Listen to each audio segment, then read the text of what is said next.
Hello ulit mga kabahay. Ngayon, nandito naman tayo sa Taytay para silipin ulit yung isa pang project ni PM Darren. So, ito yung perspective ng project na yun. Ngayon, silipin natin loob. Let's go! Sipag kasi si PM Darren. Basta.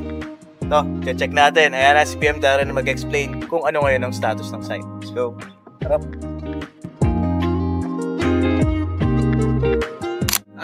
Kung makikita niyo yung site condition natin or yung site situation natin, nasa backfill stage na tayo.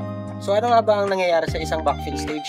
Dito sa stage na to, nagbabalik tayo ng lupa para ma-maintain natin yung current level ng mismong lote natin. Kung mapapansin nyo, yung current level natin dito sa site na to is mas mataas compared dito sa kinatatayuan ko. Bakit nga ba? Sa site na to, meron akong ginawa. Ang ginawa natin dito is gumawa tayo ng retaining wall. So para saan nga ba ang retaining wall? Ang retaining wall ay isang preventive measure para ma-contain or ma-prevent yung lupa na itinatambak natin sa isang lote na lumabas dun sa lote ng kliyente.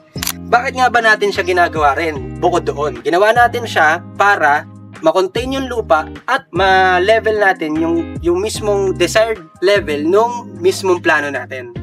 Yun ang current status natin dito ngayon sa site natin sa Taytay. Maraming salamat mga kabahay.